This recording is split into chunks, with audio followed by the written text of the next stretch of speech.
inteira a reação não fosse geral, fosse muito específica, né?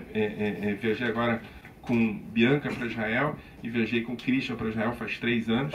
E também isso é perpassado, a gente fala sobre isso no livro, e eu queria muito escutar do Christian e da Bianca até que ponto essa mochila da experiência que nós tivemos juntos, né, em momentos diferentes, mas vocês viajaram. O Christian foi basicamente nos lugares que você foi anos antes, a Bianca foi nos lugares que você foi anos depois, com perspectivas diferentes, né, Christian? Eu estava brincando que o grupo da Bianca era um grupo religioso, o que produziu em nós, que levamos a Bianca um retorno à dimensão religiosa. Enfim, eu acho que é muito legal a gente conversar. Eu queria muito escutar da Bianca e do Christian e de vocês também. E obrigado por vocês terem vindo no sábado de manhã. E para os que são de Shabbat Shalom, Shabbat Shalom.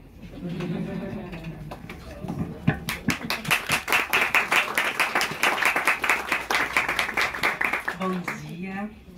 Para mim é uma alegria e uma honra enorme fazer essa conversa com vocês dois, principalmente porque o Michel é das pessoas mais interessantes que eu conheci nos últimos anos. Tudo que ele escreve, o que ele fala. Eu confesso a vocês que eu ando bem pouco interessada em ler homens brancos, ouvir homens brancos, já é um ruído na minha cabeça. E de repente, não era isso. Eu falei, mas o que será que aconteceu? Eu tenho amigas que são testemunhas. Eu falei, mas o que acontece? Que é outra coisa. E é muito interessante, eu tenho aprendido demais com você, Michel, e eu gosto muito de aprender com você. E o livro, além de muitíssimo bem escrito, dá até raiva às vezes. Mas não é possível, porque parece que ele tá indo para um lugar comum. É aquela hora assim que levantou a bola para um jargão e não. E ele fala uma coisa ótima, ele te surpreende, ele constrói de outro jeito. Então, muitos parabéns, o livro é realmente excelente. A Rita, nossa editora, é realmente maravilhosa, mas eu sei que milagre ela não faz. Então, parabéns para você. Tenho várias perguntas para te fazer, mas começar, você fez essa provocação em relação à viagem, e quando eu fui para essa viagem para conhecer Palestina e Israel, muito mobilizada também pelo Michel e pela possibilidade de a gente conversar num grupo interessante, que era um grupo formado por pessoas negras e por judeus que estavam muito perguntando sobre a própria judeidade, né? Eu também não sabia que eu ia nessa perspectiva religiosa. Quando eu cheguei lá, eu reencontrei uma cristã que eu não sabia que ainda existia em mim. E também numa proximidade enorme com o candomblé, que é onde eu consigo me localizar hoje. E aí no livro você fala do seu ativismo no movimento juvenil sionista de direita e religioso. E eu tenho certeza de que um pedaço do nosso encontro também tem a ver com essa origem. Porque eu me reconheço assim na adolescência, no início da juventude, numa igreja católica que saía daquele momento da teologia da libertação e começava a virar outra coisa. E a quantidade de conflitos que isso provocou em mim. Porque eu venho da zona norte de São Paulo, onde a teologia da libertação foi muito forte na periferia. E onde vem a minha formação política da infância. Então eu vi essa igreja se transformar em outra coisa. E o que isso provocou em mim, quando eu leio o pequeno comentário que você faz sobre esse seu ativismo, eu reconheço uma origem comum na diferença. E aí, se o bolsonarismo inventou esses judeus cristãos num combo, como um grupo, e os judeus de fora como outro grupo, eu acho que a gente está do lado de fora, né, nesse grupo juntos, né? Quando você fala do... Vocês não leram o livro, então é esquisito, eu não quero ficar dando spoiler, né? E eu tenho perguntas e comentários. Mas eu também quero ouvir o Christian, então eu vou te fazer uma pergunta. E aí depois a gente passa para o Christian. Tem uma hora ali na página, não vou lembrar qual, mas que você fala de você do Rio de Janeiro. Eu vou achar, porque isso vale muito a pena ler. Quem tiver com o livro na mão pode encontrar também. Aqui, página 19. Desde o Rio de Janeiro, eu era um judeu não judeu, exercitando minha judeidade. Desde essa cidade, eu me lembrava dessa gente, desses autores. judeu e não judeu, religioso e secular, sefaradita e askenazita, brasileiro e sionista, tradicional e de esquerda. Foi essa identidade judaica que me permitiu perceber de maneira privilegiada os processos que levaram os judeus do Brasil a entrarem no olho do furacão do bolsonarismo ainda no início desse fenômeno. Quando eu li esse pedaço, eu lembrei de uma história que você me contou aí em Israel. Quando você encontrou Exu, e aí a parte do Exu é minha, não é sua, no Shabat, no Rio de Janeiro, na Lapa. Você pode contar para todo mundo essa história? Nossa, pode ser a parte do próximo livro, né? Bom, primeiro, obrigado, viu, Bianca? Eu acho, assim, parece rasgação de seda, mas não é não. Quer dizer, os textos da Bianca também são textos... Eu não tenho problema em ler mulheres, eu não tenho preguiça de ler mulheres negras, mas eu acho que o debate que você faz é um debate que a mim faz sentido. Quer dizer, não é casual o encontro que a gente tem do lado de fora, porque é o encontro que a gente tem do lado de fora quando a gente olha para dentro, né? Tem um texto, Christian, de um dos biógrafos do Spinoza, que ele conta que Spinoza, depois de ter sofrido o Herem, né? A excomunhão, ele circulava, e sempre que ele parava e via judeus rezando, ele circulava e ficava ao lado dos judeus rezando, mesmo que os judeus não aceitassem a sua reza, né? Ou seja, é uma pessoa que tinha sido expulso de casa, mas que não tinha deixado a casa ser expulsa dele, né? E eu acho que é essa a nossa experiência, não é? Eu vi, já que ela está fazendo spoiler de mim, eu vou fazer spoiler dela, eu vi Bianca revirar católica em Israel, não é? Uma pessoa... Enfim, e eu também, com esse grupo especificamente, comecei a botar tefilim, ir pro muro, assim, uma coisa meio louca. E assim, esse é um livro que lida com duas questões, não é? Lida com uma reflexão acadêmica, mas é um livro de ensaios. Então é um livro que eu me permiti pela primeira vez na vida falar de mim, e não falar somente de categorias com as quais a gente lida fazendo análise. Para mim foi muito difícil, isso é culpa total do pessoal da Fósforo, da Rita. E essa expressão, né, é uma expressão de dentro e fora, judeu e não judeu, sefaradita e askenazita, secular e tradicional, né, é uma expressão que me permitiu sim olhar o que estava dentro, mas eu acho que talvez seja um esforço que a gente tem que fazer. E estou falando aqui sobre o bolsonarismo e sobre a tarefa histórica que a gente vai ter no pós-bolsonarismo, de evitar que essa experiência seja uma experiência que retorne a nós.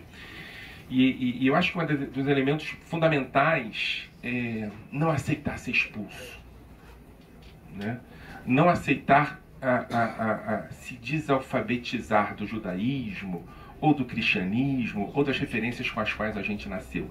A gente tem direito a elas. A gente nasceu e constrói a nossa identidade a partir delas. E a necessidade que as pessoas têm de nos excluir não é a nossa necessidade de ser excluído. A gente tem que resistir e manter a dimensão da judeidade, no meu caso, mas no seu caso, seja dessa dimensão cristã da teologia da libertação, ou uma dimensão católica mesmo da experiência. Assim, não estou falando de dimensão religiosa não, né? Ou pelo menos não religiosa institucional, estou falando da experiência de estar junto. E essa história que eu, infelizmente, contei para Bianca, eu contei para pouquíssima gente na vida e nunca ninguém contou em público. Mas é uma história, no sentido weberiano, mágica. Eu respeitei Shabat durante, sei lá, 30 anos da minha vida, né? E em um momento específico eu decidi sair no Shabat, né? Por um motivo que Deus provavelmente vai perdoar, que era o show do Racionais no Rio de Janeiro. E para quem conhece o Rio de Janeiro, e eu estou vendo aqui gente que conhece, ficava ali na Lapa, o show, num lugar chamado Fundição Progresso. E é claro que eu não conseguia entrar no show, cheguei tarde, estava cheio, não sei o quê. E a gente... eu estudava no Colégio Pedro II, eu falo sobre isso no livro também, e a gente conhecia um porteiro do Fundição Progresso. A gente esperou, quer dizer, eu já não estava mais no Pedro II, mas a gente esperou o porteiro chegar e foi comer ali numa pizzaria, que chama Pizzaria Guanabara, que ficava na Praça da Lapa. Eu e uma amiga da universidade, Carla Verônica, que não era judia, mas compartilhava comigo das questões de judeidade, porque era uma católica que tinha virado candomblessista, uma conversa parecida. E de repente eu estou lá comendo batata frita no Shabat, e eu escuto uma voz dizendo: "Ô Rabino, ô Rabino", e eu discretamente coloquei a mão na cabeça para ver se por acaso eu tinha esquecido de tirar a kippá. E eu não estava de kippá, falei: putz, então não é comigo, né? E aí eu vejo um dedo nas minhas costas falando assim: "É com você mesmo, Rabino". E o que eu... De novo, é um pouco difícil contar essa história, porque é absolutamente surreal, mas aconteceu. E aí eu viro para trás e é um senhor negro com a camisa aberta no peito, descalço, e ele começa a falar comigo em Yiddish. E eu não entendo Yiddish. E eu falei: eu não entendo Yiddish. E ele não falou em hebraico, eu entendo. Ele olhou para a cara da Carla, no fundo do olho da Carla, e começou a falar comigo em inglês, e ela não fala inglês. E ele me dá um esporro em inglês, porque eu estou no Shabat, não só no Shabat, mas eu estou no primeiro dia de Elul, né, que é um mês, enfim, um mês que você tem que fazer arrependimento, se preparar para Rosh Hashanah, Yom Kippur, para o Ano Novo Judaico. Mas enfim, o que eu quero dizer para vocês é que ele me dá um esporro religioso, né? E aí no meio da coisa eu falei assim: cara, mas quem é você? Então ele falou: sou amigo aquele cara da Lapa, da Madame Satã. Eu conheci a Madame Satã, embaixo da minha casa tem uma sinagoga, as pessoas vão lá, assim, umas coisas. Terminou aquela história, não rolou o show do Racionais, o cara pegou a batata, comeu a batata e sumiu. A gente passou a noite inteira procurando o cara. Para quem conhece o Rio de Janeiro, principalmente a Lapa dos anos 90, não era o que é hoje, tinha pouca gente, um pessoal que a gente conhecia. Então, a gente subiu Santa Teresa e viu o cara dançando tô contando os lugares com detalhes para vocês verem que não é mentira, dançando num bar chamado Sobrenatural, que tinha uma roda de samba famosa. Não tinha se dado conta. E aí eu pensei: cara, a gente está te procurando o tempo todo, e o cara não me reconheceu, né? O cara: quem é você e tal, e estava lá dançando e tal. Bom, essa história eu contei para poucas pessoas, né? É claro, eu contei para o rabino da minha época, Rabino Boita, Rabino ortodoxo, tal. Ele falou assim: não, isso é por causa do Rosh Chodesh, de Lula, etc e tal. E anos depois, há pouco tempo atrás, eu contei para a Bianca. E o diagnóstico da Bianca foi mais convincente, né? Falou: é Exu, né? E eu acho assim, só brincando um pouco com essa reflexão, Bianca, eu acho que esse lugar mesmo que me fez reconhecer, a gente pode falar sobre isso depois, né? As coisas com as quais eu lido melhor, que são textos e categorias sociológicas. Estou muito feliz. Mas eu acho que, em algum sentido, né, a dimensão não só da racionalidade, que me fez escutar, por exemplo, o Olavo de Carvalho falando sobre um autor que eu conhecia, que ninguém conhece, né? O Casarões, não sei se já foi embora, mas ele estava aqui. Eu liguei para o Guilherme Casarões, professor da GV, falei: cara, você conhece o Antelman? Você se lembra, Casarões? Stuart Antelman. E aí ele falou: não conheço. E eu acho assim,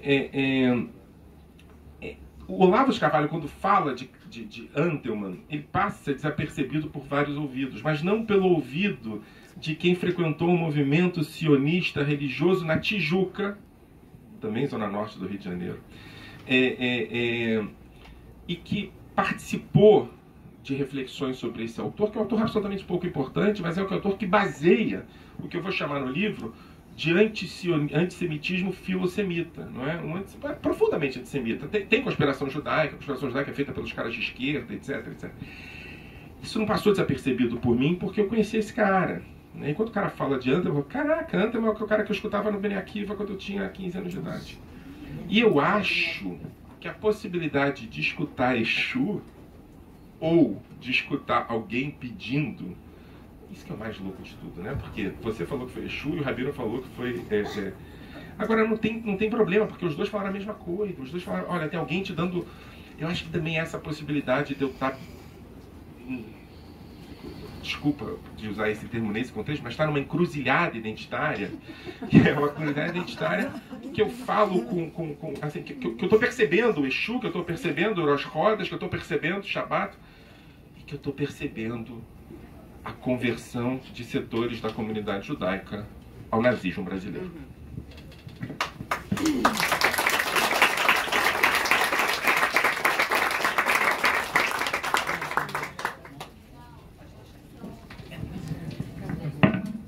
Obrigado, Michel, obrigado, Bianca, vocês que estão aqui hoje. Eu estou assim comovido, né, pela lembrança da viagem, né? Eu tive... Você falou que a minha viagem não foi tão religiosa, mas estava Henrique Vieira, o Rabino Joseph de Nova York, e só se falava de encruzilhadas dia e noite. Não sou eu. Não, mas consigo entender e achei muito legal assim, a pergunta, a tua resposta, né, biográfica. Eu acho que ela combina muito com o livro. O livro ele tem uma escolha bem diferente, né? Ele comenta duas conferências, né? Uma na hebraica do Rio de Janeiro, feita pelo Bolsonaro, outra na hebraica de São Paulo, feita pelo Lavo de Carvalho. E atravessa uma coisa muito, vamos dizer assim, você pôs a mão na massa, literalmente, né? Você foi lá ver o que o cara disse mesmo, em contexto, traduzindo. Isso eu achei muito legal, porque assim, faz a gente levar um pouco mais a sério, né, essa conversa, essas palavras, faz a gente pensar de onde está vindo isso tudo, em vez de reduzir isso a um irracionalismo, a um negacionismo, enfim, coisa que no fundo esse discurso é mesmo, mas tem que fazer a anatomopatologia, né? Tem que fazer como a gente falou lá no encontro da CUT, né? Tem que fazer a autópsia dessa coisa. Se não fizer, vai terminar mal, vai voltar, a gente não consegue realmente enfrentar, mudar nas origens, né?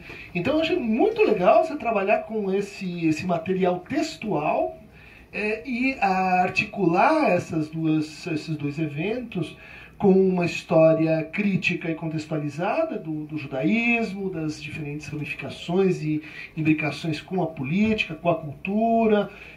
Eu acho que isso, para um público menos acostumado com essas questões, me pareceu fundamental, né? Até para você deixar para trás algumas visões meio imaginárias, que estavam antes desse discurso chegar, né? E o fio condutor, que é a tua experiência formativa, como isso foi te afetando, como isso foi te transformando, né, até o último capítulo. Então ele é um livro que prende a atenção, ele tem um certo ritmo de aventura, assim, né, de o que vai acontecer agora, como que ele vai sair dessa. E muito atual, eu diria, vou falar um pouco assim da recepção do teu trabalho, num contexto que é mais ou menos assim. A gente está diante de um quebra-cabeças super complexo, onde as peças, por um lado, já estavam aí meio desde sempre, mas agora parece que tem algumas faltando, tem outras em excesso. O que vocês estão fazendo na conversa? E o teu livro, ele fez assim, ele pegou uma peça que, confesso que para mim era um pouco lateral. Era um pouco assim, bom, uma hora isso vai entrar, mas isso é um epifenômeno, isso é uma coisa assim, meio para explicação terciária, né? E colocou no centro. E eu acho que você tem razão. Eu acho que isso, quando a gente faz isso, muda tudo, né? Porque todo o resto tem que encontrar uma outra volumétrica, um outro gramática de relações, né?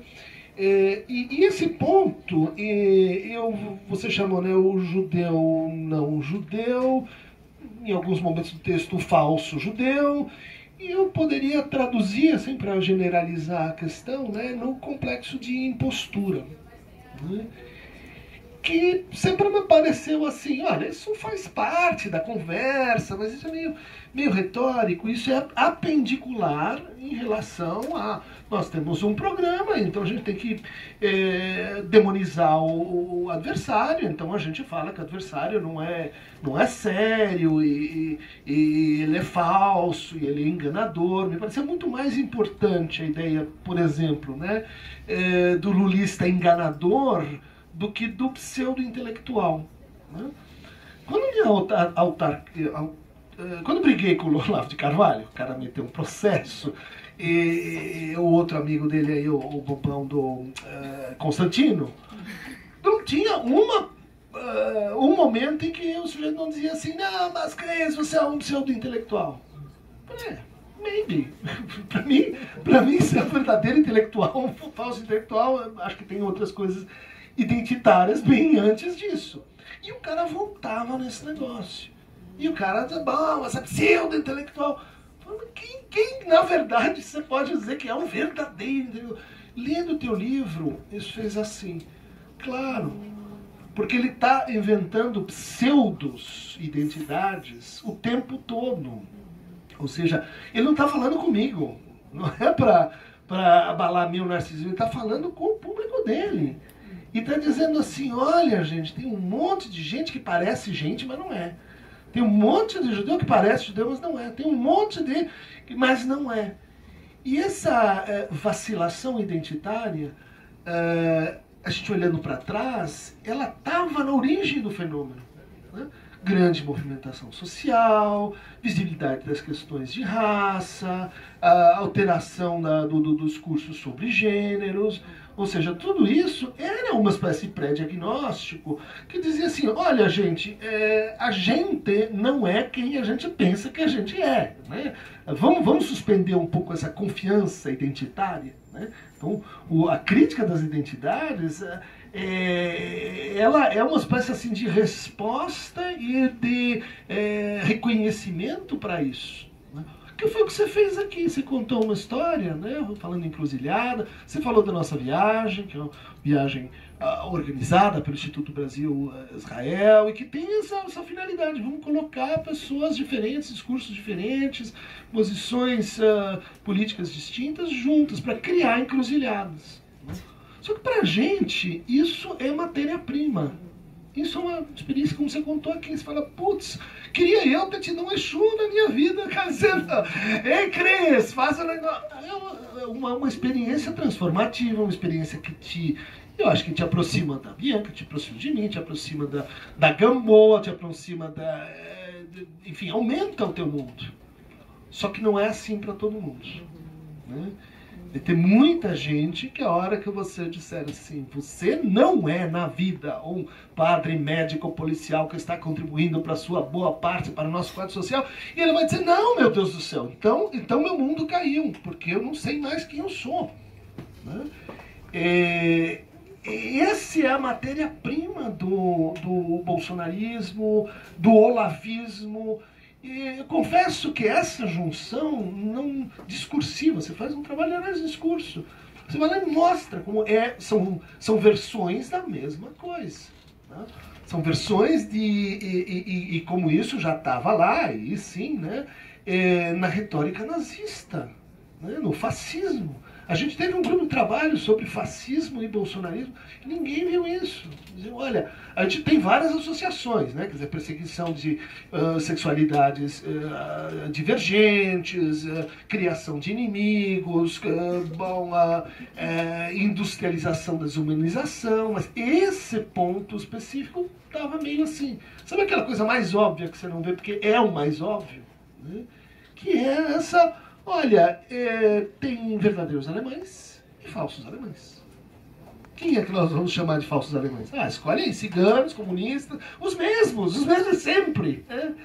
E esse negócio, assim, no teu no teu trabalho, você vai para o Alterman, né? Ganha uma dimensão muito importante para essa conversa que a gente às vezes faz mal, acho, né? Que é de como isso é algo, primeiro, cosmopolita, global, mundial, que não é um fenômeno brasileiro. Né? Quer dizer, é um fenômeno onde a brasilidade tem que ser posta em correlação com essa exploração, né? Essa apropriação das crises de identidade e do complexo de impostura. Né? Então, quando você diz assim, olha, você toma cuidado com ele, porque ele não é o que ele parece, ele é um impostor. Tudo que você disser a partir desse momento não entra mais, porque você é um impostor. É um pouco assim, aquela teoria, vamos dizer assim, dos anos 60, né, da ideologia como desmascaramento. Só que reapropriada pela direita. Eu vou desmascarar você, eu vou desmascarar você também. E por que o argumento reverso não funciona? E aqui vai a primeira pergunta para você. Por que você vai devolver isso para aqueles que já estão se sentindo desmascarados? E no fundo, a lógica é, olha, como nós somos iguais, só que você não percebe. Né? Olha como você está numa crise de identidade igual a minha, só que você não percebe. Você acha que você é intelectual, é isso, aquilo, é negro, branco, mulher, trans e assim por diante. Então essa que a gente chama, né, a pauta moral, que bom, por que a pauta moral ganhou tanta precedência sobre as outras pautas? É porque ela não é uma pauta moral. Né? E aí que eu queria te colocar, porque essa pauta é a pauta do neoliberalismo. Né? Tem os verdadeiros, né? E acostume-se ao que é ser flexível, a ser substituível, a ser expulso. Né? E você não é dos nossos. Né? Então essa flexibilização inicial da identidade, ela serve para depois produzir segregação em nome da produção. O que você... Bom, primeiro que quando eu era pequeno eu imaginei talvez ter uma mesa para discutir o livro que eu escrevi com o Christian e com a Bianca, né? Um negócio espetacular. O Christian falou da viagem, que foi uma loucura essa viagem. Assim, realmente estava lá o pastor Henrique Vieira, nosso deputado federal eleito. Tem coisas boas em 2022 também. E aí o debate realmente foi um debate religioso, mas foi um debate religioso a partir do encontro de religiosos e não religiosos. Até o próprio Omar tinha um debate religioso, né? Mas o que aconteceu nessa viagem de mais louco foi que a gente inventou um campo de estudos. A gente fez uma conferência em Haifa que produziu um campo de estudos que hoje existe, que é o campo sobre o judeu imaginário, né? Foi a primeira... E foi, olha, gente, foi a melhor conferência que eu já participei, porque as coisas aconteceram diante de nós, assim, tudo foi muito interessante. O Christian apresentou, o Henrique apresentou, não sei se você se lembra da apresentação do Henrique. Que foi filho, eu perdi a cabeça. todo mundo foi muito provocado. Alguns perderam a cabeça e outros não. O Henrique deu um esculacho no rapaz ali, que até hoje o cara deve estar tonto, né? Mas o teu esculacho também o cara deve estar tonto. Agora, você sabe, Christian, um pouco tentando responder a sua questão, esse livro tem um nome, né? Ele se chama O Não Judeu Judeu. Ele é uma brincadeira ou uma homenagem a um outro livro que foi muito importante para mim na minha formação como judeu, que é O Judeu Não Judeu. Livro que eu achei, eu conto isso no iniciozinho do livro, numa biblioteca justamente do Bnei Akiva, do movimento sionista de direita que eu participei a vida inteira, e li o livro. O livro começa com um conto do Talmud. E aqui eu queria começar a resposta. A primeira resposta é o seguinte: o judeu imaginário, o judeu que nos exclui, o judeu que nos desapropria, porque acho que esse que é o termo, e não só se apropria do judaísmo, mas ele desapropria o judeu do judaísmo, é um judeu muito vinculado, esse não judeu, à Bíblia. E nós todos, judeus do Brasil, temos mais relação com a Bíblia do que com o Talmud. E ao contrário da Bíblia, o Talmud é um debate aberto. Não é uma narrativa histórica, é um debate aberto, um debate sobre temas quentes e aberto. E um dos contos que o Deutscher conta é a história de um sábio do Talmud, Ben Abuya, que foi considerado pelo Talmud uma figura complexa. Ele é tratado como Acher em hebraico, o outro. O nome dele não é citado, ele é citado como outro. E ele tem uma visita ao rabino dele, o rabino Meir. Essa visita é contada pelo Deutscher, e os dois estudam Torá juntos. E o Acher chega para o Deutscher e fala assim, chega para o Meir e fala assim: o rabino Meir é o grande rabino da Guemará do primeiro século. É o cara, tá? Do Talmud. Ele chega pro rabino Meir e fala assim: rabino Meir, até aqui você pode ir, a partir daqui você não pode ir porque hoje é sábado e eu tô de cavalo. Você não pode sair da cidade. Eu posso sair da cidade. Ele fala assim: até aqui você pode ir e eu posso seguir. O desejo do Deutscher, para não falar outra palavra, que era um judeu ortodoxo, era continuar com Acher. E ele ficou com muita raiva porque com 14 anos de idade ele voltou com o Rav Meir.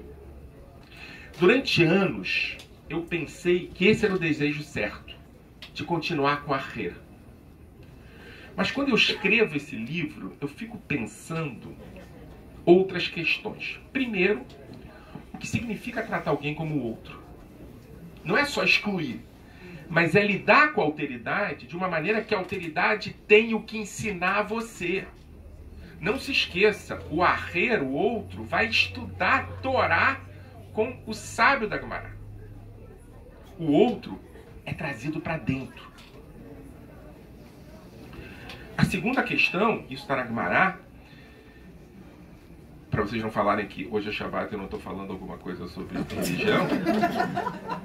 Os alunos, olha, dia do mestre, os alunos chegam e falam assim: Rabino Meir, o seu professor está aí. O professor é um herege e ele continua sendo professor, ou seja, aquele que pode ensinar. Ele não é um pseudo-professor. Não é um pseudo-professor. E os dois estudam. E olha, eu não quero saber para onde o Acher foi e nem para onde o Rabino Meir vai, mas o que eu entendi dessa história relida depois de ser colonizado pelo Deutscher foi que o importante é o que eles estudaram juntos. E aqui a tradição judaica nos dá caminhos para a gente entender a impostura do fascismo e do olavismo, que é a produção de falsos judeus, a produção de falsos humanos, inclusive. Não há possibilidade de ser falsos judeus, não há possibilidade de ser falsos humanos. Todos cabem na conversa. E eu acho que a colonização que o judaísmo sofreu pelo judaísmo imaginário e também por uma leitura da Bíblia específica possibilita que haja o compartilhamento dessa ideia de falseamento do outro. Uma pessoa como eu pode ser considerado falso judeu porque não compartilha do desejo de excluir o outro judeu. Agora, Christian, a gente, enfim, você sacou, esse é um livro que eu estou, parte de uma pesquisa que eu faço com a professora Misha Klein de Oklahoma, é a parte de análise de discurso, uma coisa que, e é isso, né? A gente que trabalha com sociologia e antropologia depende dos informantes. E daí manda uma mensagem e fala assim: raça do mundo. Ou seja, que o judeu de dentro tratasse o judeu de fora tal qual o antissemita tratava o judeu. E os aplausos na Hebraica do Rio de Janeiro, que me chamaram muito a atenção, foram antecedidos pelos aplausos na Hebraica de São Paulo em 2004. Essa demanda do Olavo de Carvalho foi bem recebida por aquele público, que provavelmente não entendeu a gramática do fascismo.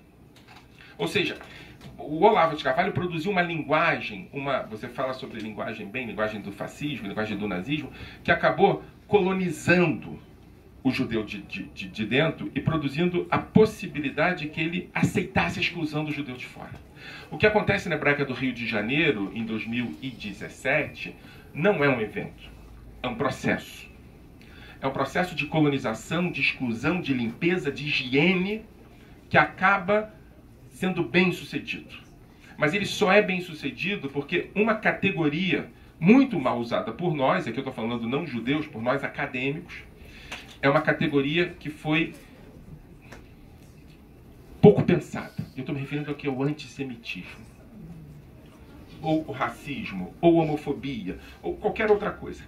Gente, nada na vítima justifica a sua perseguição. Nada na vítima justifica a sua percepção como algo que deve ser destruído. A nossa dimensão de buscar na vítima uma narrativa, ou mais, uma guarita, ou mais, uma responsabilidade em combater o racismo, o antissemitismo, a homofobia, ou seja lá o que for, é um prêmio ao algoz.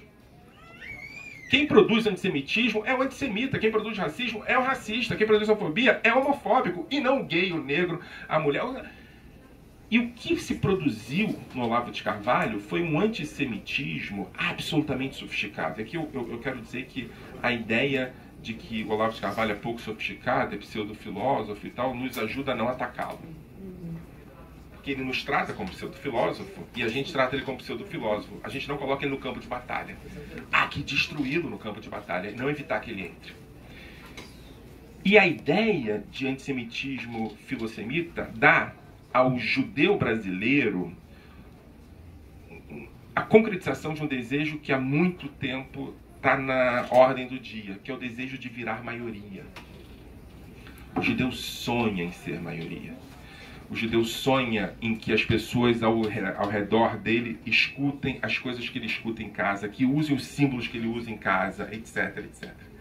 E esse sonho de ser maioria é perpassado por uma perspectiva conspiracionista antissemita.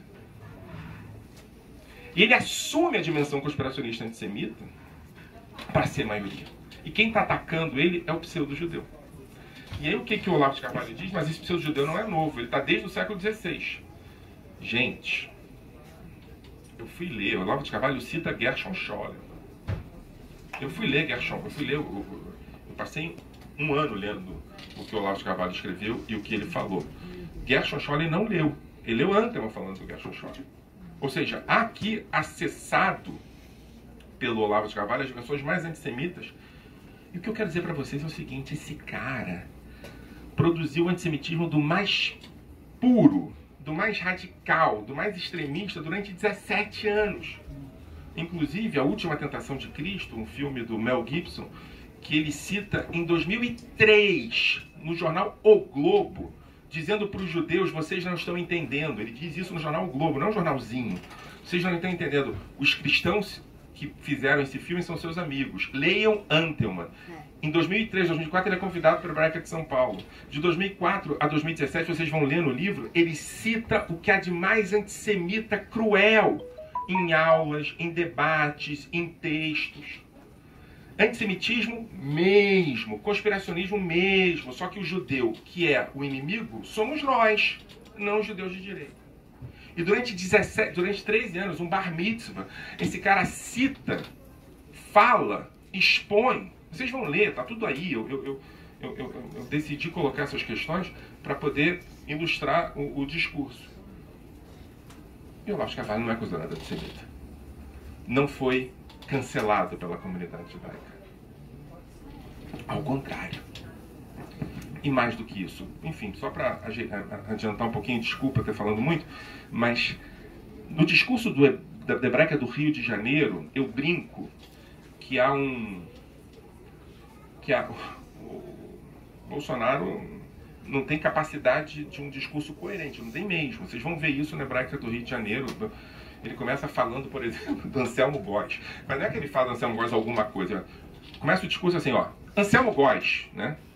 E fala uma coisa que não dá para entender, né? Não dá para entender. E ele fala outras coisas e tal.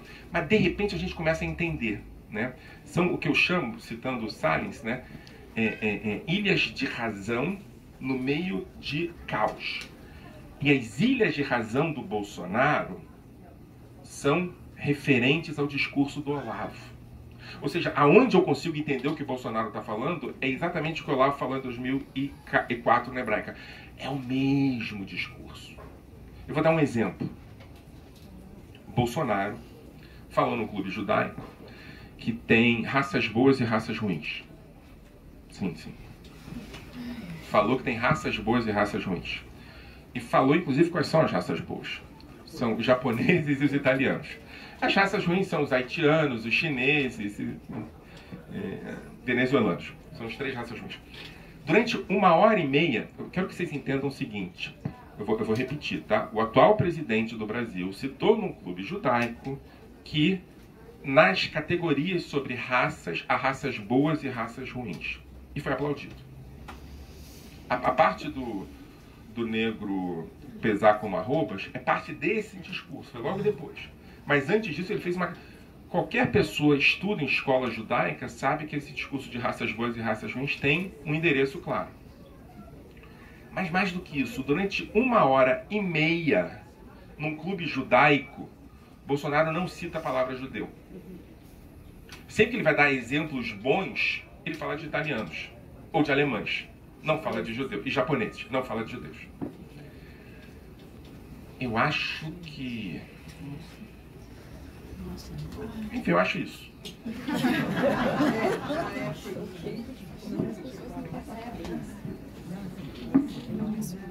Eu vou ler um trecho da página 111 que condensa muito do que você acaba de dizer, e aí dá vontade de transcrever o que você está falando e inserindo em partes do livro. Ah, obrigada. Nesse contexto, Bolsonaro adota a bandeira de Israel e os signos sionistas como seus símbolos. Judeus bolsonaristas passam a usar símbolos da extrema-direita. Um higieniza o outro. O capitão deixa de ser considerado nazista e os judeus deixam de se ver como minoria sob constante ameaça.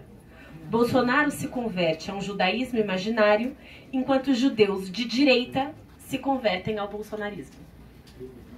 Esse parágrafo condensa tanto... Eu brinquei com você antes de vir, né, que eu fiquei com saudade de sala de aula ao ler seu livro, porque tem muitos trechos e muitas construções que você faz que dariam cursos.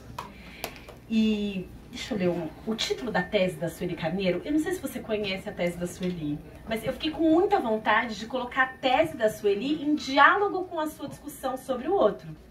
Porque o título da tese eu nunca sei, tá? Porque é igual o seu não judeu. Mas o seu foi mais fácil de eu decorar. A da Sueli, o título da tese dela é A Construção do Outro como Não Ser como Fundamento do Ser. Então, a tese da Sueli sobre racismo, e ela está falando sobre o racismo antinegro do Brasil, é a constituição do sujeito branco a partir da negação do outro que não é sujeito. Então, assim, não sei se alguém está precisando de ideia de pesquisa, mas colocar vocês dois numa conversa vai nos ajudar muito a entender o tamanho do desafio que a gente tem para enfrentar. O resultado da eleição do dia 30 é muito importante para entender como a gente vai enfrentar o desafio, mas vai ser desafiador também, mesmo a gente ganhando no dia 30, vai ser muito desafiador. E as nossas categorias analíticas não têm dado conta. Eu estou muito feliz de hoje participar dessa conversa com vocês, porque tudo que vocês têm trazido dá ideia, faz pensar, mobiliza a gente para um lugar de buscar novas formas de compreensão. Eu participei essa semana de um debate acadêmico, desses que se chamam de altos estudos, que assim, eu não sei em que país as pessoas vivem, ou sobre o que elas estão falando. E aí uma pessoa ao final fez uma pergunta, e alguém assim, muito bem formado em ciência política, pós-doc, que me perguntou assim, se a gente não tinha muito a comemorar agora, depois da eleição do Legislativo. Tudo bem, a gente teve o Henrique Vieira, a gente acabou de comemorar, mas é óbvio que a gente não tem nada o que comemorar na eleição do Legislativo. Então, a gente precisa de mais categorias, e o livro do Michel me parece, e aí é maravilhoso que seja um ensaio, que seja curto, que seja tão bem escrito, que a gente fique preso, porque nos provoca para pensar coisas que a gente ainda não pensou. E aí o maior elogio que eu vou te fazer hoje é dizer que ao ler a sua primeira pessoa, eu lembrei da Bell Hooks. Porque não é uma primeira pessoa desconectada do sentido analítico, social. É uma primeira pessoa do plural. que ensina para todo mundo aqui sobre a própria identidade, sobre essas identidades múltiplas que nos conformam. Mas tem um erro no seu livro, na página 37, aí eu vou chamar de erro, que você fala do impedimento da Dilma. E foi golpe. Tem que mudar. Tem que mudar. Foi golpe. Eu fico pensando, e assim, Christian, pensando no que a Bianca falou, no final do livro eu digo sobre o desespero de um governo nazista, ou pelo menos com perspectivas nazistas muito claras, e a preocupação de setores da comunidade judaica na banalização do nazismo, quando se chama ele de nazista, né? E eu acho que um dos elementos fundamentais disso tem a ver com a falta de compreensão da tradição intelectual brasileira em estudo do nazismo. E eu acho que a psicanálise ajuda mais do que a história e a sociologia, né? Porque a história e a sociologia estão buscando coerência, estão buscando agenda, estão buscando ideologia. E o nazismo não é isso. O nazismo é ressentimento, o nazismo é falta de coerência, o nazismo é vontade de destruição. E o nazismo, fundamentalmente, aqui citando Benjamin, é política como estética, né? E como religião, estética, religião como elemento barroco, né? Os símbolos mais do que os conteúdos são tirados, os símbolos ficam, né? E eu acho que esse é um dos nossos desafios, Bianca, não só não comemorar, mas saber com quem a gente está lutando. E a gente não está lutando com uma dimensão coerente. A gente não está lutando com pessoas que têm uma perspectiva de agenda política e ideológica definida. A gente está lutando com um exército de ressentidos. Olha, ontem no Datafolha teve um dado que, se amanhã eu conseguir convencer a faculdade a fazer um curso de extensão sobre fascismo, eu vou fazer o curso baseado nesse dado. Presta atenção nesse dado. 41% dos eleitores de Lula e Bolsonaro no segundo turno acham que a vida vai ficar melhor com o Lula. E 27% dos eleitores de Lula e Bolsonaro no segundo turno acham que a vida vai ficar pior com o Lula.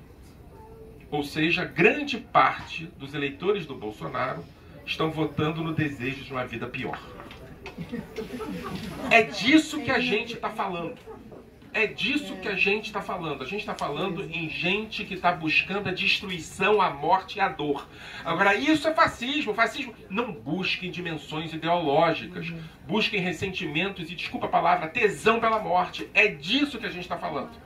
E se a gente ficar esperando muros, aqui eu quero falar um pouco sobre a tragédia que é a educação do Holocausto no Brasil. Se a gente ficar esperando muros e chaminés para chamar de nazismo, a gente não está entendendo nada, e pior, a gente está sendo cúmplice desse processo de desumanização do outro. Desculpa, Michel, mesmo que tenha carro de gás. E aí aparece carro de gás e as pessoas se assustam. Ah, mas foi, como é que eles chamaram? Foi um exagero. É claro que a dimensão estética vai produzir câmara de gás. É claro que a dimensão estética vai produzir morte. É claro! Mas se não tem muro, e se não tem perseguição aos judeus, também não pode chamar de nazismo. Aqui eu tenho duas novidades. A primeira, o judeu do nazismo, tal qual o judeu do bolsonarismo, também é imaginário.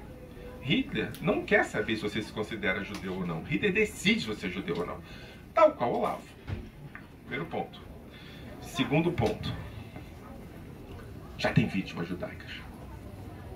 Só que não são os judeus que frequentam as sinagogas ou os lugares em que os bolsonaristas frequentam. Ou seja, não perceber o que está acontecendo é grave.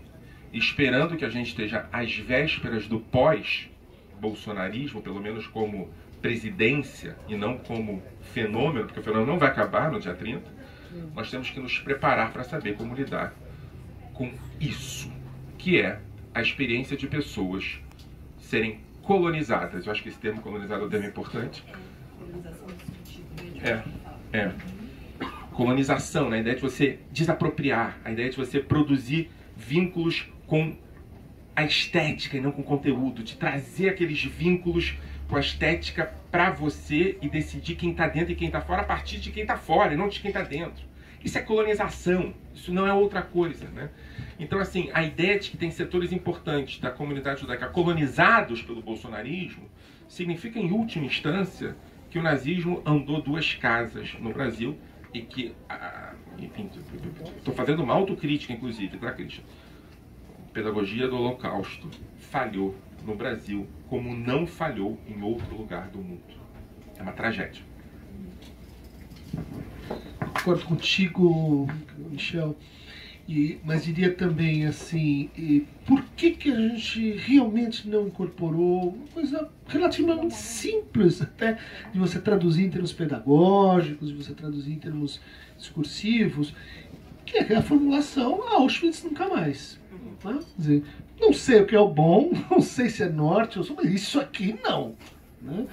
Ou seja, esse raciocínio, essa maneira de organizar a reflexão ética, né, a partir de um paradigma histórico, então vamos estudar o que foi, por que não foi, etc., né, que faz um convite à decifração desse acontecimento, né, e que o coloca como justamente um acontecimento que não pertence a ninguém. É porque não tem dono que ele pode pertencer a todos nós. Né? Quer dizer, foi o que veio por lá, por aqui, foi colonização, racismo, muita coisa junta. E que, no fundo, acompanhando aí alguns teóricos da Shoah, persiste porque não dá para se nomear. Não dá para você dizer, olha, tem esse nome e pertence a esse discurso, aquele outro. Ele é uma encruzilhada, mas é um outro sentido de encruzilhada. Bom, por que isso não acontece? Porque a gente não fez isso com o racismo, com a escravidão, a gente não fez isso com a ditadura militar. O último país a ter uma Comissão Verdade. E quando teve, veio o golpe. Eu fiquei muito tocado pela abertura do teu trabalho sobre os suicidas. Né? Falei, mas como é que nós vamos, no meio dessa confusão, voltar nisso?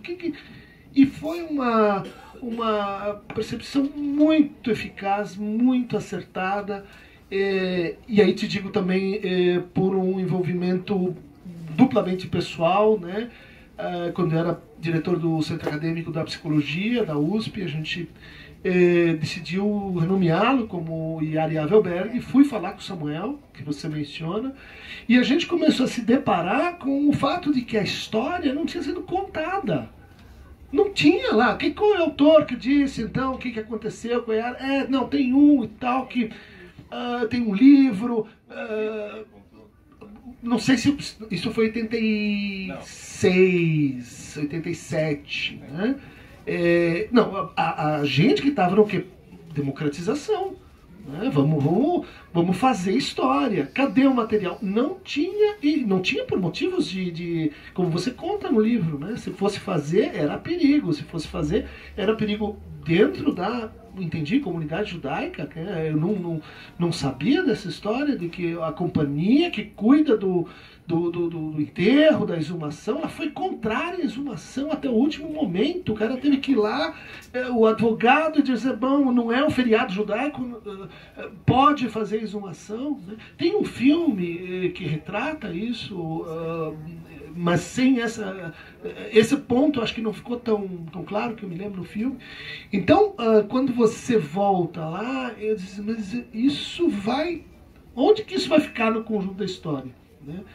E depois você vai percebendo que o destino do Herzog, da Yara e dos outros suicidados, vamos chamar assim, ele é paradigmático. Para dizer, olha como existe aquele que dentro é o não-judeu. Dentro do cemitério. Tem a parte, né? Então virado para a parede, é aquele que a gente não... A gente enterra no limite, na borda, né? Ele tá indo para fora. Né? E por que a gente estuda os desaparecimentos dos corpos, que é uma estratégia parecida, mas o suicidado, ele é, no fundo, isso que você está agora falando, né, do tesão pela morte. Né? O gozo bolsonarista é fazer o outro se suicidar. Porque, vamos dizer assim, no fundo, esse da Covid, etc. e tal, eles escolheram, assim, eles, de uma forma ou de outra, a vontade deles que se realiza nisso, eles que quiseram assim.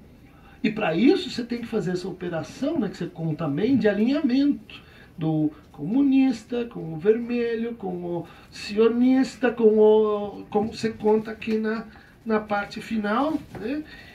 Por fim, devo dizer que o judaísmo diverso, contraditório, ambivalente, secular e religioso, cultural e político, liberal e conservador, askenazi e serafadita, sionista e não sionista, de uma só vez, aquele judaísmo com o qual tive contato na casa de meus pais na Tijuca. Ou seja, é a desconstrução desse alinhamento. Não tem isso, são aglomerações arbitrárias. O suicida, né, aquela pária, ela junta tudo isso. Né? Ele é o símbolo, vamos dizer assim, dessa necropolítica. Né? Queria te perguntar, a partir disso, o seguinte: você tem trabalhado isso, a gente viu lá em Israel, né, agora aqui, com a ideia do judeu imaginário, que é o colonizado, que é o inventado, né, que é o mítico, que é o colonizador, né, feito para criar essa divisão interna, vamos dizer assim, e o judeu real, que seria o judeu da história. Vamos olhar para a história e a gente vai encontrar o judeu real. Eu acho que sim, mas lacanianamente eu te perguntaria assim: será que não falta o judeu simbólico? Né? Quer dizer, claro, do ponto de vista da história, a gente tem a construção ali do impossível, onde a gente consegue dizer isso não mais facilmente do que isso sim. Não? Dizer, não foi invenção, sei lá, da cabeça japonesa de alguém que foi uma coisa de outra natureza. Né? Mas o teu encaminhamento, do ponto de vista lacaniano, ela diz assim: para reverter o bolsonarismo, a gente precisa trazer de volta os suicidas, trazer de volta e incluir bolsonaristas. Né? Aquilo, quando a gente começa a chamar as pessoas de seu bolsonarista, vai para lá, eles ganharam. Por mais que faça sentido fazer essa separação, eles ganharam. Porque é o suicídio que está em curso. Né? Então, vai para lá, não fala sua língua, você é um irracional, você está fora. Concordamos com a gramática do você está fora. Né? Agora, como é que você vai trazer para dentro? Né? Como é que você vai aceitar Bolsonaro no seu coração?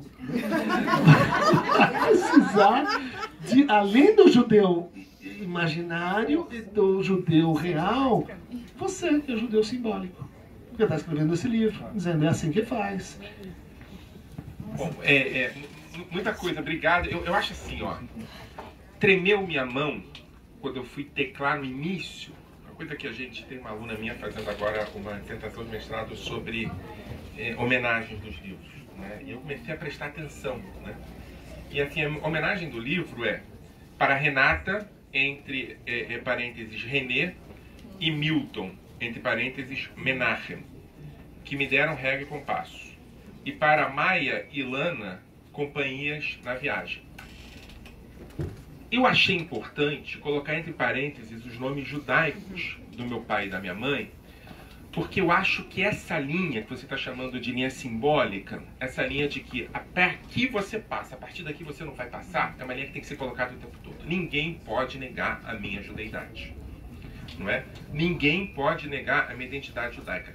Tem nome em hebraico, tem nome em francês, no caso da minha mãe, que minha mãe é uma judia do Líbano, francófona, e os nomes da minha geração para baixo são nomes já em hebraico que não tem tradução. É uma decisão que a gente está tomando. Dá os nomes que não precisam ter outros nomes em português. Os nomes são em hebraico. Eu conversei com Benedita da Silva, outra deputada reeleita, né? E ela me conta a importância que ela está dando ao diálogo sobre as mulheres negras evangélicas na luta contra o racismo. Né? E o diálogo a partir da narrativa sobre negritude de lá e de cá, né? E ela fala, se me desconsideram negra porque eu sou evangélica, essa é uma vitória dos evangélicos que também me desconsideram negro. Eu acho que esse é o diálogo que a gente tem que fazer. E aí por isso que você falou da Sueli Carneiro, já quero marcar encontro, né? Porque eu acho que esses são os debates, não é? A ideia de eu aceitar, em algum sentido, a minha desconversão do judaísmo, porque afinal de contas ele é muito diferente daquele judaísmo bolsonarista, dá a vitória para o bolsonarismo que quer que eu assuma e abra mão do meu judaísmo. Suicídio simbolicamente. Esse é o debate que a gente tem que fazer, eu acho, né? Bolsonaro foi eleito falando o que ele falou na hebraica e falando que a escravidão não existiu no Brasil. Ele foi eleito. Então, eu quero que vocês entendam o lugar, quer dizer, do judeu e do negro, nesse lugar frágil de ambos, nesse lugar de ter que escutar isso, em algum sentido, perceber que há negros e judeus no Brasil, que isso não choca ao chegar no ouvido deles, né? Eu acho muito importante, mas eu queria dizer uma coisa. Cadê o Davi? Davi está aí? A gente teve, eu e Davi, essa história, né? Como vocês sabem, eu sou de formação religiosa ortodoxa. Essa história do suicídio nunca desceu na minha garganta, porque em termos de alahá, de lei judaica, não há possibilidade de alguém ser enterrado como suicida nas condições dadas pela ditadura militar àqueles que supostamente se suicidaram, né? Não pode, não pode. E aí eu fui procurar, a gente tem um caso de um suicida no Brasil, judeu, que não só não foi torturado, como escreveu uma carta, disse que ia se suicidar, fechou a porta, tomou veneno e se suicidou com a sua companheira, que é o Stefan Zweig. Eu e Davi, está dizendo ali que não é, a Carla não, é do Rio, não veio para falar do Exu, mas Davi pode provar. A gente foi até o cemitério em Petrópolis, eu e Davi, e ele não está enterrado como suicida. E eu fui procurar uma outra questão, está no livro. Nenhum outro país da América Latina que sofreu ditadura enterrou um judeu como suicida.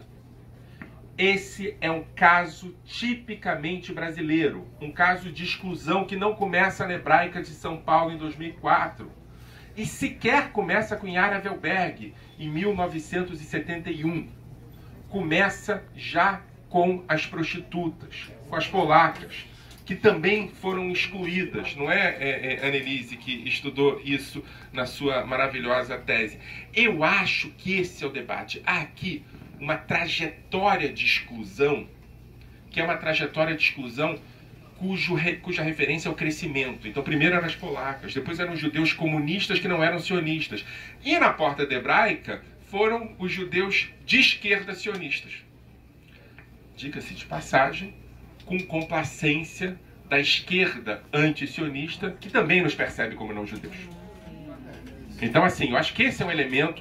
Olha, o movimento BDS, a extrema esquerda, tem que olhar para o que aconteceu nesses últimos 5 anos, em que pessoas como nós, não é, Beni e Maria, resistimos, reagimos, estivemos no cotidiano lutando contra o bolsonarismo, pagando contas pessoais grandes sobre isso, enquanto eles não precisavam das contas pessoais. Fomos excluídos, expulsos, e eu acho importante isso. A porta da hebraica, ela não é conhecida, o que é conhecido é dentro da hebraica. Houve uma charge no dia seguinte de um chargista famoso, Latuf, botando 2 fantasmas, falando, eles não aprenderam nada com Auschwitz, como se Auschwitz fosse escola de direitos humanos, né? Agora, é preciso dizer para Latuf que é preciso conversar com judeus vivos e não com os mortos. E os judeus vivos estão aqui, escrevendo livro, refletindo, resistindo. É fundamental entender que, tal qual Benedita da Silva diz, é preciso conversar com as negras não evangélicas, é preciso conversar, sim, com a esquerda não judaica e não sionista e com a esquerda que apoiou Bolsonaro. E dizer para eles, olha, essa é a linha. A partir daqui tu não passa, irmão, tu não vai negar minha judeidade. Não houve outro lugar onde houve suicidas enterrados como suicidas na ditadura, só o Brasil, e não houve outro lugar no mundo, talvez agora a Itália seja um caso diferente, onde o apoio dos judeus nacionais à extrema-direita foi tão grande quanto o Brasil. Nos Estados Unidos foram 20% que votaram no Trump. Né? Oi, Jim. Na Itália, na Hungria, que é uma comunidade do tamanho da comunidade brasileira, 100 mil, eles apoiaram a derrota do Orbán. Na Áustria, com Heidegger, teve uma sobrevivente do Holocausto antes da eleição, dizendo não façam isso. No Brasil foram mais de 55%. Os judeus brasileiros votaram no Bolsonaro, tal qual seus vizinhos, em Genópolis, nos Jardins, em Copacabana, em Ipanema, votaram no Bolsonaro. Ou seja, é muito menos judaico o tema e muito mais brasileiro o tema. E aí, eu acho que o judeu imaginário é a parte pelo todo. Né? Assim, mas não existe judeu armado, não sei. Existe. Não existe, mas é o trabalho da colonização. Pega a parte e transforma a parte no todo. E o todo é excluído pela parte. E é claro que o judeu simbólico não só tem que existir, como tem que ser uma referência fundamental. Mas eu acho, eu cito aqui Durban vai ser o grande ponto do próximo texto. Eu acho que a gente tem que pensar no que aconteceu aqui, menos a partir da categoria judeus e mais a partir da categoria Brasil. O que aconteceu com o bolsonarismo e o judaísmo é um tema sobre Brasil. E os judeus foram, por assim dizer, funcionaram tal qual os brasileiros funcionaram. E sobre Auschwitz, eu acho um equívoco pensar em Auschwitz nunca mais. Um equívoco. Porque, na verdade, Auschwitz não foi produzido como fenômeno natural. Auschwitz não surgiu como uma montanha pare, uma fábrica da morte. Quem produziu Auschwitz foi um discurso de ódio, um discurso civilizatório, um discurso de branquitude, um discurso de exclusão, que aconteceu em salões refrigerados nos anos 30 na Alemanha. Então, assim, Auschwitz nunca mais nos coloca numa situação de que, enquanto não houver Auschwitz no horizonte, a gente está tranquilo. O problema é nazismo nunca mais. O problema é que o discurso de ódio, as referências a isso, tem que ser evitados o tempo todo. E aqui no Brasil a gente não teve Auschwitz. A gente tem Auschwitz pequenos acontecendo, mas são dimensões simbólicas, Jorge.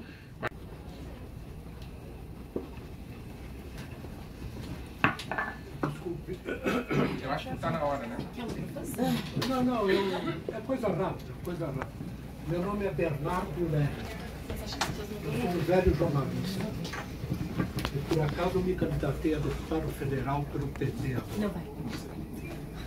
Eu só queria fazer um esclarecimento, não sei se eu não cheguei a ler o livro até o final, mas houve uma tentativa de trazer o Bolsonaro para a Hebraica de São Paulo. Eu, por acaso, naquela época, era o jornalista que fazia a revista da Hebraica. Eu só faço agora uma parte dela. E eu soube, e eu estava lá num determinado sábado, quando um cidadão chamado Jorge Leckmann, que nasceu em Dachau, né, me procurou e falou: Bernardo, a Hebraica vai ceder as instalações para uma conferência do Bolsonaro aqui. Aí, então, eu e este cidadão fomos conversar com o presidente da Hebraica, que na época era o Avi Gelberg, Avi, que é corruptela de Abraham, você sabe, e agora acho que era presidente do Conselho Deliberativo, e perguntamos para ele se ele queria ter na porta da Hebraica a mesma coisa que aconteceu no Rio. Né? E eu perguntei também para ele se aquilo lá era uma iniciativa da Hebraica ou da Comib ou da Federação Israelita. Ele disse que não, que ele foi procurado por algumas pessoas da comunidade, que eu imagino terem sido o Fábio Weingarten, eu Nigri, chamado Meyerzinho Nigri, né? Que por acaso vai na mesma sinagoga que eu. E aí depois eu faço um ficando andando, né? E aí eu falei: vocês querem que vai ter aqui a mesma coisa que teve no Rio? Eu falei assim: não, então não fizeram em São Paulo.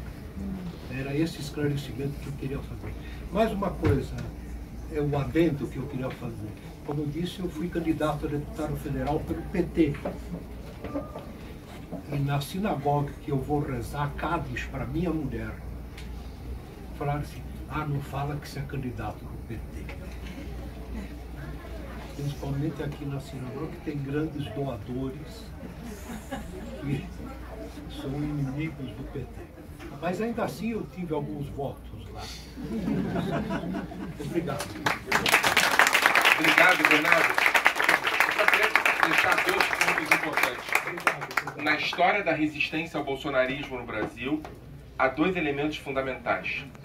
A primeira manifestação que trata Bolsonaro como candidato de extrema-direita, lembra vocês que a mídia brasileira, a mídia corporativa brasileira, não tratou Bolsonaro como candidato de extrema-direita em 2018.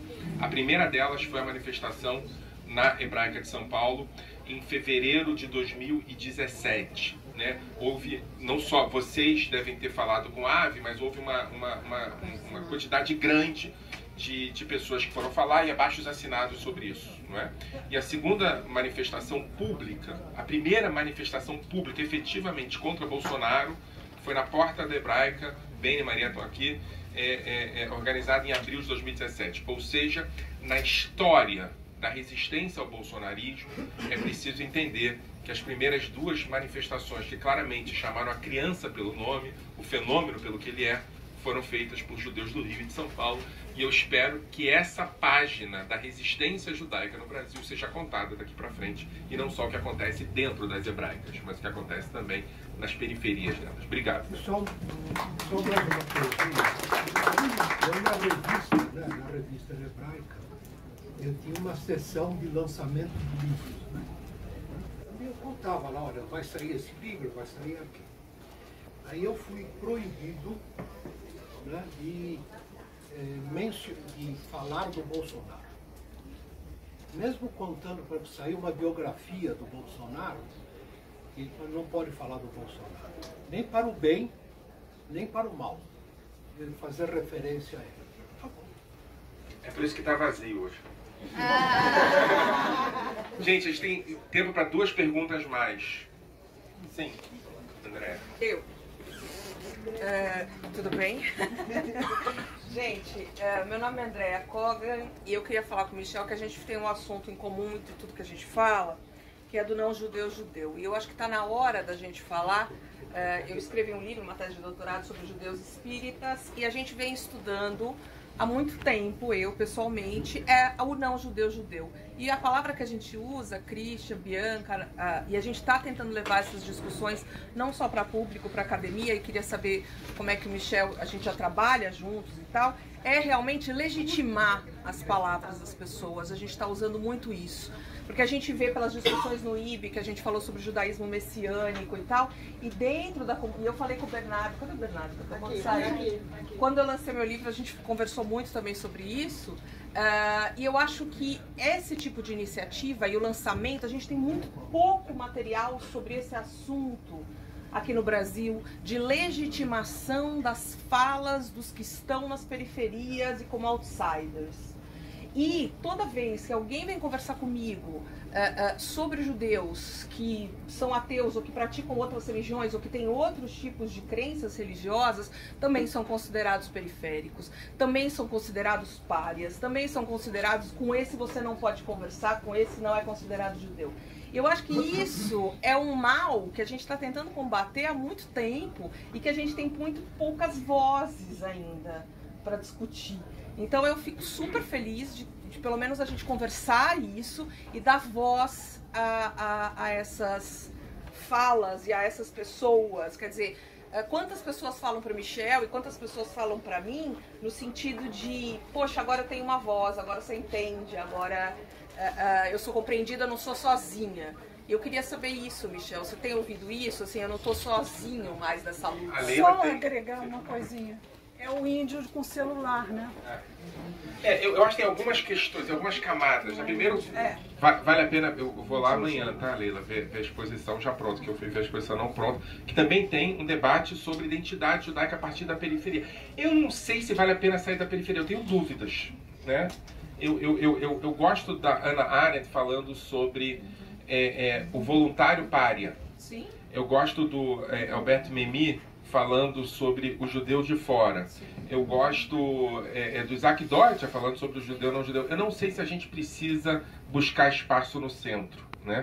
Eu acho que a gente precisa continuar falando a partir da periferia, que talvez seja o lugar de força. Sokol brinca que a importância da periferia é mudar o centro, né? E não entrar no centro. Está na fronteira, entre isso e aquilo, que é esse o debate. Agora, tem que dizer uma coisa para você, André. No meu laboratório, a gente tem um laboratório que estuda do NIEG, Núcleo Interdisciplinar de Estudos Judaicos, e o IB tem vários laboratórios. A quantidade de estudantes afro-brasileiros já é maior do que a quantidade de estudantes judeus. Eu acho que o debate tem que ser esse, ou seja, identidade, judeidade, negritude, debate sobre Brasil e brasilidade, exclusão e inclusão, não deve ser um tema de judeus etnicamente falando, mas é um tema para que todos pensem o Brasil, né? Assim, eu estou tendo agora, né, tem uma estudante minha que acabou agora a dissertação de mestrado, Bianca Bastos, escrevendo sobre o Museu da Escravidão em comparação com o Memorial do Holocausto no Rio de Janeiro. Gente, eu vejo poucos trabalhos mais profundamente judaicos e negros ao mesmo tempo do que aquela dissertação. Eu acho que esse é nosso futuro. Esse é o nosso futuro. Não buscar que eles nos contem para minyan, mas aceitar que nós existimos e somos eventualmente muito melhores do que eles. Acho que é isso.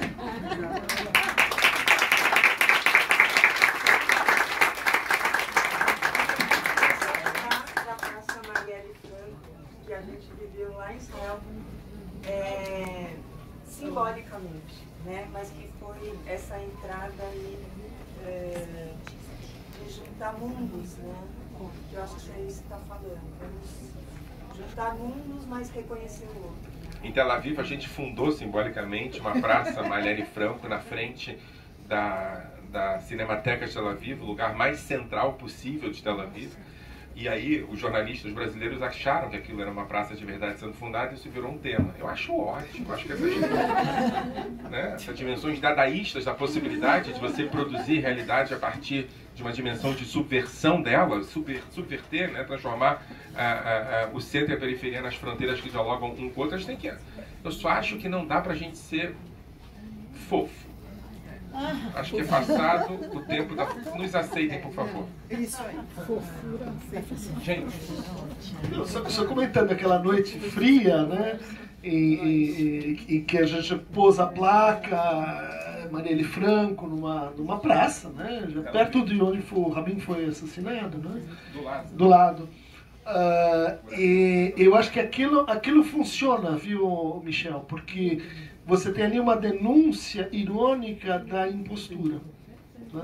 Dizendo, obviamente que essa praça não é a Praça Marielle, mas ela se tornou justamente nesse ato irônico de divulgar isso, né? Isso neutraliza a lógica do você é legítimo, não sou legítimo, isso é legal, não é legal, isso está na instituição, o nome é esse, não é esse, e cria esse contraditório, né? Que cria essa... Só uma menção, eu não li seu texto ainda, mas eu queria lembrar que na Porta da Hebraica no Rio, tinha os movimentos juvenis judaicos, esse capítulo fundamental na comunidade judaica, que foi utilizado dentro da própria comunidade.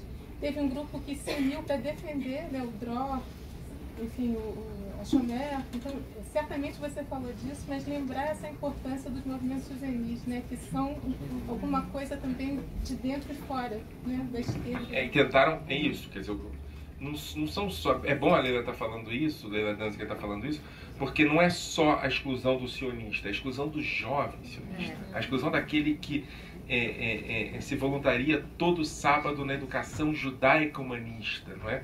E aí, no texto, eu falo que eu me senti ali, junto com esses jovens, ao lado do Mordechai Left, que foi o líder do Levante do gueto de Varsóvia, que antes do Levante também era considerado radical demais.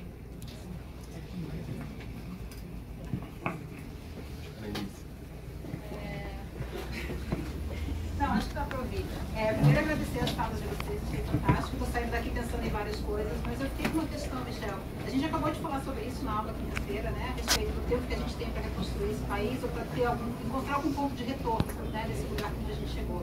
E aí você falou dessa importância, todos vocês, né? A gente está falando da importância do diálogo, da aproximação, de entender a diferença. Eu sou uma mulher negra que pesquisou as polacas, você citou minha tese. Você sabe o que eu passei em campo, você sabe o que eu passei ouvindo críticas das pessoas e me questionando por quê e como assim. E eu fiquei pensando no caráter pedagógico disso que a gente está fazendo aqui e da sua missão de vida, Michel, que é fazer essas aproximações com as pessoas. O que a gente faz para encontrar eco fora dos nossos grupos? Porque nós estamos aqui num lugar seguro, com pessoas que pensam mais ou menos como nós. E a gente sabe que entre nós tem funcionado. Como é que a gente vai fazer para espalhar isso pelos próximos 30 anos, para tentar trazer alguma lucidez para esse país de volta? Eu sei que é uma pergunta impossível de responder.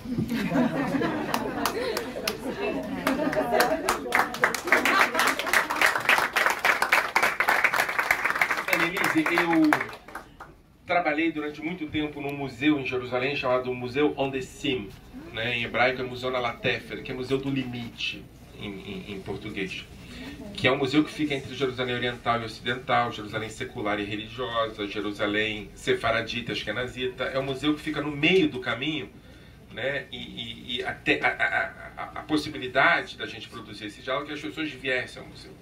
E eventualmente as pessoas começaram a vir, né? Só que eu comecei a perceber que aqueles fora do que a gente chama hoje de bolha, mas que não era naquele, mas fora mesmo, sabe?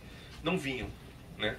E eu fui conversar com alguns antropólogos para entender como é que trazer o judeu ultra-ortodoxo para o museu, o palestino para o museu. Como é que você... E aí ele me disse o seguinte: olha, você tem que ir lá, né? Você tem que ir lá, conversar lá. Você está convidando ele para sua casa, mas se você não tem coragem de ir à casa dele, ele não vai à sua casa. É uma troca de respeitabilidade, não é? O que eu quero dizer é o seguinte: o Bernardo falou que frequenta a sinagoga, não é? A gente está falando sobre, a Andrea falou sobre pesquisas. Eu acho que um dos pontos fundamentais, aqui eu não estou falando sobre judeus, não, estou falando sobre brasileiros. Nessa atual circunstância, eu sei que é difícil entender isso, conversei agora com o Christian sobre isso, mas a gente vai vencer as eleições para a presidência da República, tá bom? Assim, eu sei que é difícil entender, eu sei que a gente está no meio de mas a gente vai vencer, a gente vai ter quase infarto, a gente vai ser uma espécie de Biden 2, mas a gente vai vencer. Agora, em vencendo, a gente precisa de um processo do que na Alemanha, na década de 50, se chamou de desnazificação. E aqui vai se chamar de desbolsonarização. A gente vai ter que frequentar, a gente vai ter que voltar aos grupos da família, a gente vai ter que voltar à igreja, a gente vai ter que voltar à sinagoga, a gente vai ter que voltar à escola, a gente vai ter que conversar com as pessoas na rua, a gente vai poder mostrar para elas que a morte não é opção melhor e que a vida é possível e que a aposta no ressentimento e no sofrimento não é a melhor alternativa, porque essas pessoas estão contaminadas, colonizadas pela alternativa da morte, pelo viva la muerte do franquismo, pela ideia de que a purificação delas, por elas mesmas, a morte delas, faz bem para o mundo, não é? A gente precisa conversar com essas pessoas não a partir da dimensão ideológica, e eu posso falar isso perfeitamente, que eu sou uma pessoa que, você sabe muito bem disso, não gosto exatamente de abraços, mas é preciso abraçá-las, é preciso beijá-las, é preciso dizer pode voltar. Se a gente não fizer isso, daqui a 10 anos, 5 anos ou 2 anos, a gente vai tomar um outro susto. É preciso sair do pedestal. É preciso frequentar. Não sei se vocês viram, o Lula teve no Complexo do Alemão. Eu tenho uma série de alunos do Complexo do Alemão na UFRJ. A UFRJ era uma universidade profundamente branca quando eu estudei. Eu fiquei 12 anos fora do Brasil. Quando eu volto para a UFRJ, eu vejo uma universidade negra, periférica, colorida, etc. Isso dá muita raiva nas pessoas que se incomodam com isso, né? Não sei se vocês se lembram, mas o Brasil era um país onde todos os prédios tinham elevador de serviço social. A partir de 2002, 2003, os elevadores sociais começaram a desaparecer. A escravizaura era branca, até ela era branca. Eu acho importante a gente entender o tamanho da revolução, né? E pensando um pouco no Karl Polanyi, o tamanho da reação a essa revolução produzida por esses elementos da branquitude. Agora, por que eu estou falando isso? Eu estou falando isso primeiro para entender que a gente não pode recuar. Assim, quando eu falo em abraçar, significa fazê-los entender e não convencê-los de que tudo bem, a gente pode abrir um espaço. A gente não tem que abrir espaço nenhum passo a mais, nenhum passo atrás, tá? Não vai ter mais gente que nega a escravidão no Brasil. Não vai ter mais empregadas domésticas sem direito, etc. Mas isso foi um parênteses. O que eu quero dizer é o seguinte: o rosto dos meus alunos, depois, um dia depois do Lula ter visitado o Complexo do Alemão, os olhos brilhando deles eu não posso dizer para vocês o que é. E mais do que isso, a ideia de que o Lula ir no Complexo do Alemão significou o discurso do Bolsonaro que o Lula teve que negociar com traficantes. Ou seja, o Bolsonaro transformou o povo da favela em traficantes. A gente tem que aproveitar esses buracos que eles estão dando, entrar e abraçar essas pessoas. A quantidade, e assim eu sei disso por causa das conversas com os alunos, a quantidade de tias, mães, avós que votaram no Bolsonaro. O Complexo do Alemão teve 50% de votos para o Lula no primeiro turno. 50%. Não foi, por exemplo, como a Rocinha, que teve muito mais votos para o Lula do que para o Bolsonaro. Foi meio a meio. Ali a gente vai ganhar os corações dessas pessoas que apostaram no ódio. Agora, isso tem que ser feito com muito cuidado, com muita sensibilidade, com olhar, mas, além disso tudo, sem aceitar dar um passo atrás. Tem que nos respeitar.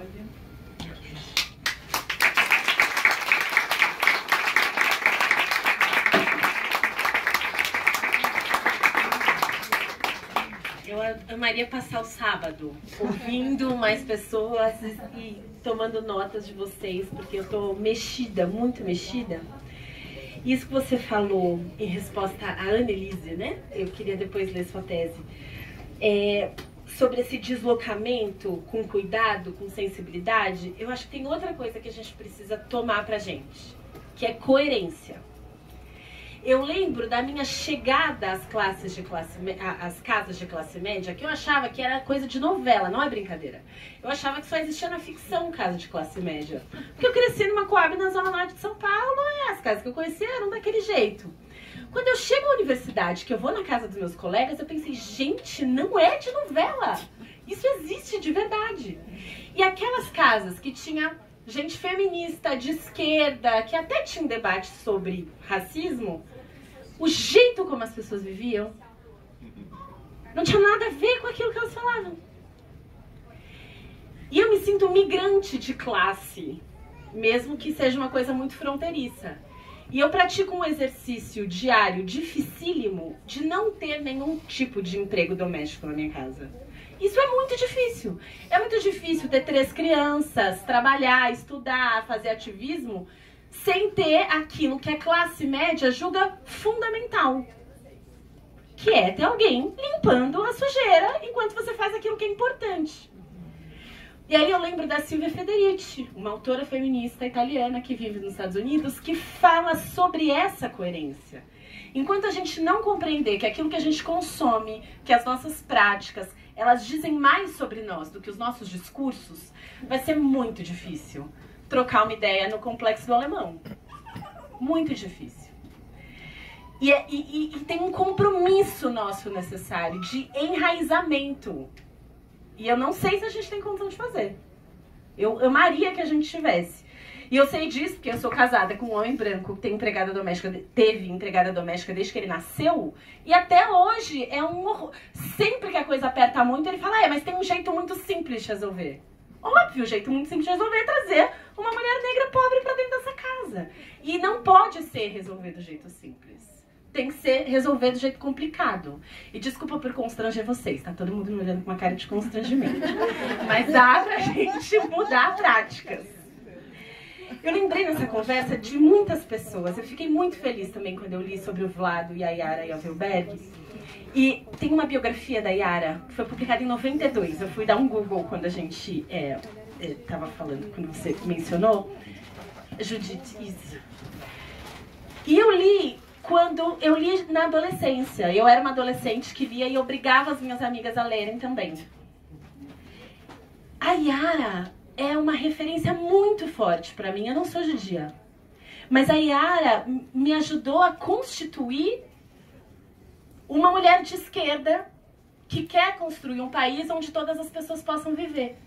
Então, retomar quem nós somos a partir das nossas diferenças, mas nos reconhecendo, me parece que a gente está falando disso aqui, que é o que você escreveu no livro, e que é o Exu que você encontrou.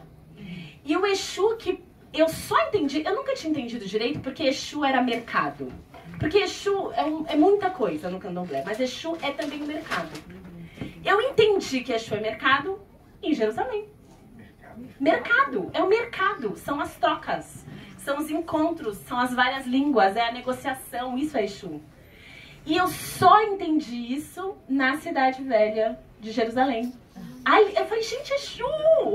Isso aqui tudo é Exu. E no Brasil eu nunca tinha entendido que era Exu, porque eu não conhecia o mercado, eu conheci lá. E uau, como isso é forte. Uma autora também que eu lembrei nessa conversa é a Ruth Benedict. Não sei se alguém já leu. Ela publicou um livro que não sei se tem editora aqui, mas se tiver eu acho que vale muito reeditar. Porque em 1938, essa mulher judia, norte-americana, que era orientante da Ruth Benedict em Colômbia, veio para o Brasil estudar essa fantástica democracia racial. E ela encontrou o Brasil. E ela ficou aqui mais de um ano, Salvador, Rio de Janeiro. A história é maravilhosa e ela volta para os Estados Unidos e só publica em 47, só depois da guerra, um livro que chama A Cidade das Mulheres. E ela trata da questão racial e de gênero e se coloca também em primeira pessoa. É muito criticada por isso, mas isso aqui que a gente está falando, me parece que ela escreveu na década de 40. Então a gente precisa voltar a ler essa mulher, que eu conheci também pela Sueli Carneiro. E já passo a palavra para o Christian, mas uma outra pessoa de que eu lembrei muito nessa conversa foi a Oti Curiel, que é uma feminista que trabalha com a ideia de feminismo decolonial. Ela é da Costa Rica, mas ela é professora na Colômbia. E recentemente eu estive na Colômbia numa comitiva da Coalizão Negra por Direitos e a Oti falou assim, ó, cá entre nós, tudo bem o que a gente fala para o mundo, mas aqui entre a gente, foi muito importante nos últimos anos constituir uma identidade de mulher negra. A minha geração fez isso, porque a gente não tinha lugar, então a gente precisou inventar um sujeito político de mulher negra. Só que agora que a gente inventou esse sujeito político, que ele está consolidado, a gente precisa ir para jogo com mais sujeitos políticos. Então eu também fico muito feliz por estarmos aqui nessa conversa, lembrando também da Oti Curiel.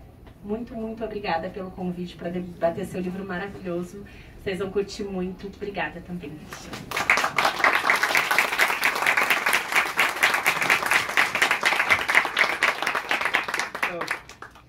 Vou seguir a linha de Exu, atendo algumas mães de santo. Acho incrível. E me corrijam, mas acho que tem uma coisa, Exu, que está faltando um pouco. Que eu diria assim, algo guerreiro, valente, algo, vamos dizer assim, de ir para frente, não só de se defender, né? E que, no meu entender, é um efeito do bolsonarismo, em nós, né? Porque ele gera um tipo de reação que é mais ou menos assim, eu não quero me transformar nisso. Eu não quero ser violento, eu não quero usar esse tipo de detração. Como é que eu vou falar essa língua? Porque se eu for falar essa língua, eu vou me tornar mais violento ainda, né? Isso gerou A, distanciamento, B, para onde foi a agressividade que a gente tem com relação a isso? Para dentro de nós, né? Por isso que eu achei a tua ideia do suicídio diagnóstica.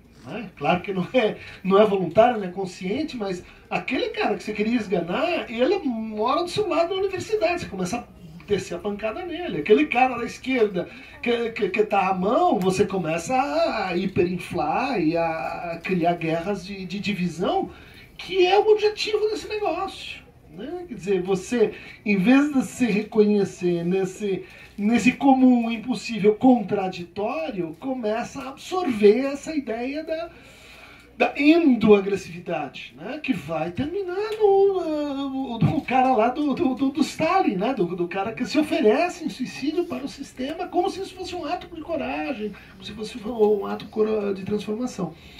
E eu participei da campanha do Boulos e teve uma discussão muito interessante para os nossos propósitos sobre o slogan que é "vamos para cima deles".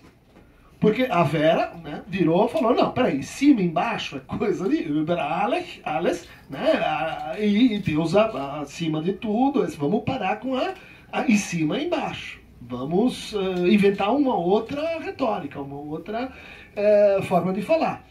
E eu, contra a Vera, falei, Vera, olha, é o seguinte, eu entendo o que você quer dizer, mas de certa maneira, pensar desse jeito e entregar os pontos. Porque o que a gente precisa é se reapropriar do em cima e embaixo. Em cima e embaixo no fundo, uma referência ao tipo de autoridade, que não pertence a você nem a mim, mas a todos nós. Se a gente não fizer esse deslocamento da autoridade para o comum e, portanto, acima deles, nós vamos perder. Ou seja, tem uma linha, para cá não entra, mas eu acho que a gente já precisa ir para cima deles. Gente, eu queria agradecer muito, muito, muito. Bianca e Christian foram espetaculares. Eu não podia escolher pessoas melhor para estar conversando pela primeira vez com o livro. Eu só queria falar uma coisinha, Bianca. Eu me lembrei muito, sabe de quem? Do Ruben Abargil, quando a gente está aqui conversando. Ruben Abargil é um liderança do movimento dos Panteras Negras em Israel, com quem a gente encontrou agora. E eu acho que aquela figura que não deu um passo atrás e que está encontrando pessoas que vêm de fora, mostrando que ele escreveu profundamente judaico, radicalmente judaico, no bom sentido da palavra, profundamente universal ao mesmo tempo, de dentro e de fora, denunciando o racismo, denunciando o antissemitismo ao mesmo tempo. Eu acho que pode ser um bom modelo para a gente. Não casualmente, nenhuma escola judaica do Brasil estuda sobre o Ruben Abargil, nem sobre as Panteras Negras. Eu acho que um dos exercícios que a gente tem que fazer aqui, eu estou falando para as pessoas da comunidade judaica, é produzir a necessidade de mudança de currículo. Menos Auschwitz e mais os anos 30 da Alemanha. Menos a Israel imaginária e mais Ruben Abargil. E eu acho que vocês dois têm razão. A gente precisa olhar de maneira radical para a realidade que está nos colocada diante de nós. É preciso não recuar e pedir coerência, sim. Pedir coerência no cotidiano, acho que é fundamental para poder dialogar. Quem falou isso antes de nós foi o Mano Brown, né? É preciso ir para cima deles. Ir para cima deles, aceitando-os, mas sem recuar. E eu espero que vocês gostem do livro e que leiam.